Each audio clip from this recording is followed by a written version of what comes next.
There are obviously way more pros than there are cons of owning your own coffee shop. It's the best thing I ever did. I absolutely love it. It's been almost 3 years since I opened my first coffee shop after quitting the 9 to 5, and this is a video about the 5 best and 5 worst things about quitting the 9 to 5 to open your own cafe.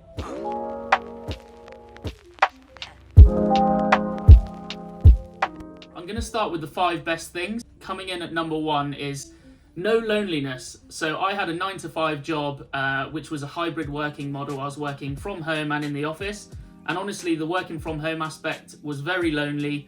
Despite having colleagues that you could have Zoom calls with, there was a lack of human connection. When I opened the coffee shop, almost straight away, you're going to have regulars, you're going to have the same people you see every day. And especially after 3 years now, these people start becoming friends. My social kind of barometer is absolutely full. I can go there for a couple hours and know that I'm going to have a couple great conversations. And there's always people who just come in and just want to order their coffee, but guaranteed there are going to be people who want to have a chat, and that is very socially fulfilling. So if you're going to open a coffee shop, you want to make sure that you're the type of person who is up for those kind of conversations. I have made genuine friends through the coffee shop who I would see outside of the coffee shop, and I've even dated a couple customers, which can be a risky move, but in real life it is hard to meet people. Everything's app-based these days. And this is one benefit that maybe you could get as well. The second best thing about owning a coffee shop is that you're your own boss. I worked 10 years in the media industry and I was always having a manager. There was always someone who was looking over me in some manner, whether that was micromanaging or not. Having your own coffee shop, you are the boss. You are held accountable for your own actions. This is a pro and a con because you've got to be a self-starter, you've got to be motivated yourself. But trust me, being your own boss is a lot more fulfilling than having a boss. The freedom you get from that is you call the shots, and the path of the coffee shop or cafe is based on your decisions and not someone else's. The third best thing, in my opinion, is that you can live through the coffee shop. And what I mean by that is a lot of coffee shops, cafes and restaurants, obviously being food-based businesses, you can expense a lot of items through the business that you can also use personally. Whether that be food, in my case, we have a tow car, we tow our coffee trailer with it, so I can use that as a tax deductible expense through the coffee shop. If we take staff out for drinks and things like that, that is deductible. And being a food business, we can try all kinds of different foods and drinks, and all of those will be tax deductible. So essentially what you would normally be spending out yourself as a kind of salaried employee somewhere else, you can expense that through your business and it brings your general living costs down. Also, if you're using things like laptops and phones, and as long as there's an element of that that will be based around your work, so obviously I'm using my phone every day to pay bills, same with my laptop, all of those can be expensed through the business, and they are. So it means that even if you're taking home less money, you're putting more money, more of your expenses through the business, and therefore you are financially better off in some ways.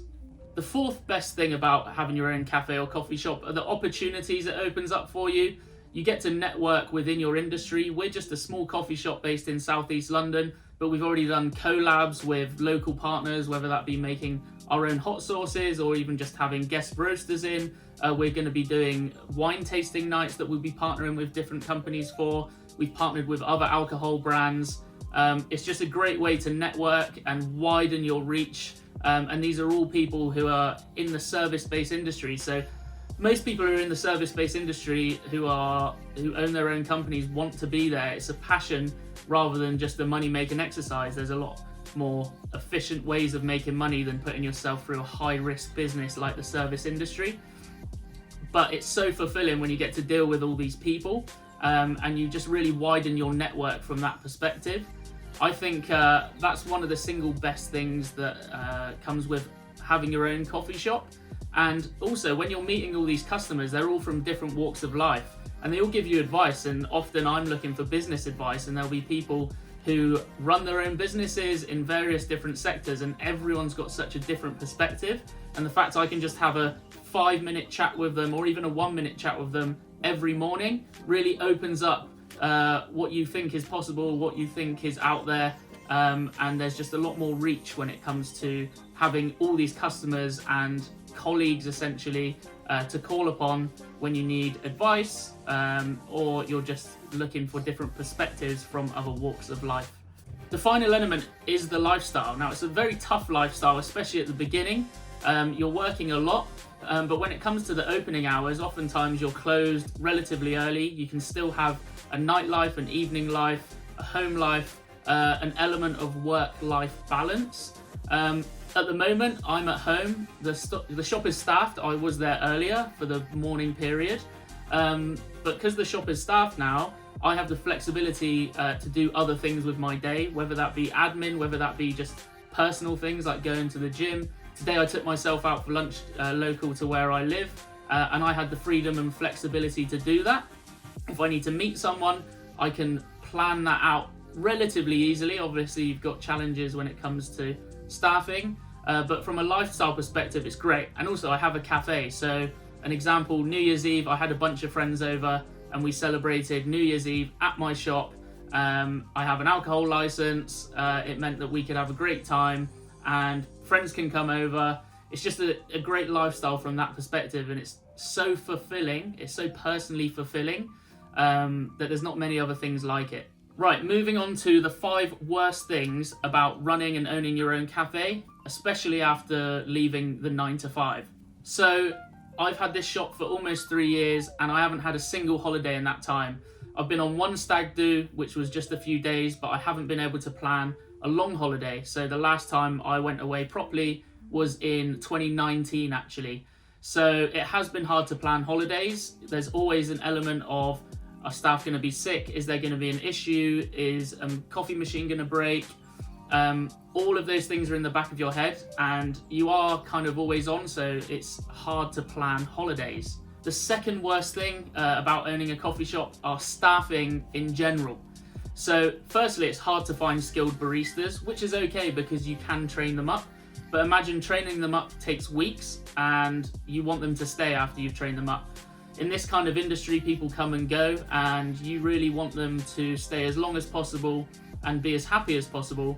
But oftentimes people who are, say, baristas or people working on bars, they're musicians, they're actors, they're people in kind of unstable careers, and they might get a job, say if they're an actor, and they might be away for 2 weeks, or they might quit because they got themselves a good job, or if they're a musician, they may have gigs, they may have to be away, or in general, people just get bored, don't they? So this is the same with any job, but the problem with being in a coffee shop or cafe as opposed to a 9 to 5 is you need cover straight away. You can't just say, right, we'll fill that gap with someone else. You need manpower. So that is where there's often a big issue because, say, someone leaves, I'll have to be there every single day until we find someone and train them up. And also it takes a long time to, say, trust someone with the keys. So if you want them to open up, that's also an issue. Obviously the whole Brexit thing got rid of a lot of very skilled, talented and hardworking Europeans who went back to their respective countries, and you're left with a much smaller pool of talent, essentially. And obviously, being in the industry we're in, we try and pay as well as we can, but obviously there are very thin margins in this game, so we can't pay as much as if someone was in a more cushy office job. The third worst thing about owning a coffee shop, and this only depends on what kind of person you are, so this might not be an issue for you, but it's very early mornings. So when we first opened, I was getting up at 5 every day. Now it's more like 6 o'clock, and I'm just naturally not a morning person. And despite having this place for 3 years and opening at 7:30 every day, so that means I have to wake up at 6, I'm still not a morning person, and it still takes a lot of getting used to, especially if you've had a heavy weekend or something like that. That's where the kind of work-life balance gets tainted a little bit, because you might have to go for dinner and drinks on a Friday night and then be up at 6 on a Saturday. If you're a morning person, it's great because you finish at 4 or 5 o'clock in the afternoon and you've got the rest of the day to do everything else you want to do. Whereas if you work at a restaurant or bar, it's usually very unsociable hours. But it's something I still haven't got used to. And if you're not a morning person, just beware of that, because you're going to have lots of early mornings. really not a big deal, and obviously I've been doing it for long enough that it's not the end of the world, but something I thought I'd warn you about because you're tired in the mornings. The fourth worst thing about quitting the 9 to 5 to open a coffee shop is you're always on. At least with a 9 to 5 job, you're working Monday to Friday, 9 to 5 or whatever it is, 8 till 5, 8 till 6. And once you're off, you're off. Once you've clocked off, and you tend to have weekends off, and you get your set holiday per year. When you own a coffee shop, that doesn't exist. You're always on. There's always bills to pay. There's a mountain of bills to pay non-stop. I haven't put that in the worst things because that's just to be expected of the coffee shop. You're going to always have bills. But you are always on. I wake up every morning, and if the shop is fully staffed, I've got a few texts in the morning of, we've run out of this, we need this person came in today, just questions and queries. You can never fully be off. You can't really put your phone on do not disturb mode. And despite closing up, you're still going to have to deal with orders and the admin and all that side of things. Now, you can alleviate some of this stress by having accountants and bookkeepers. So we do have that. They cost a lot of money, so you might want to do that sort of thing yourself. But for me to have a bit less of a headache, there's professionals in place to deal with some aspects, and then you've got to deal with everything else. It's very hard to trust staff in doing orders and things like that correctly, although depending on the size of your operation, you might want to get managers in place. I just have a small coffee shop. There's 5 members of staff in total in a 20-seat coffee shop. So I do a lot of the admin myself and all the ordering and stuff like that. This kind of links in with the no holiday aspect. Because you're always on, it's impossible really to switch off, and going on holiday you'd always kind of be worried that something might go wrong, and you really want to be on hand to sort any of that out. And finally, what I would say is what is kind of a misconception and probably the worst thing about owning the coffee shop is the money, the financial side of things. I came from a cushy media job where I was making a good salary and I'd make bonus.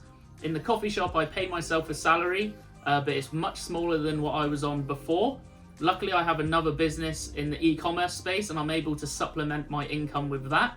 And sometimes that business makes just as much profit for me as the coffee shop does with a lot less manpower. So really bear this in mind if you're going to quit the job and open a coffee shop. It took us a long time before we even started paying ourselves a penny. Me and my business partner both kept our jobs. He still has his full-time job. I kept my job for 6 months after opening the coffee shop. We didn't pay ourselves any salary. We wanted to make sure that the debts were paid off that we took out the loans for in the beginning. And once that was all paid off, then we started paying ourselves a small salary. The aspect of living through the business here is the benefit, because you're going to get paid a lesser salary, most likely, unless you're extremely successful. But as your revenue rises, your costs also rise. So you just got to bear that in mind. If you're making a good salary at your 9 to 5 and you need it, really just think about how much money you have saved if you're going to open your own coffee shop, because it is really tough. And there have been months where me and my business partner have basically said, look, let's not pay ourselves this month. We'll pay the staff, and we just got to make sure there's enough money in the bank to pay all our bills. And it took over 2 years for us to be in a really comfortable position where we pay ourselves a consistent salary every single month, and we don't have to worry too much about the finances. But still, it's always in the back of your mind. You're always thinking about the finances. You're always worried about the finances.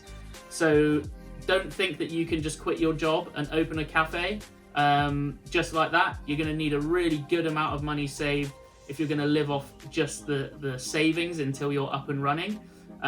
Luckily, we were both in positions where we haven't had to worry too much about our personal income from the coffee shop. And you've got to have a long-term view when you open a coffee shop. So you're thinking in 5-year terms, really. It's taken us 3 years to get where we are now, and we are consistently making a good baseline level of revenue. And it might take another 2 years before we hit our next marks, or if we want to expand. So really, really bear that in mind. The finances are the most difficult and worst part about owning a coffee shop. The restaurant industry is even harder. Luckily with coffee, you can train people up quicker. It's not so hard to find baristas as it is to find people like chefs, and the failure rate is lower. but it's still a very high failure rate in this business. But the startup costs are a lot less. So just be aware.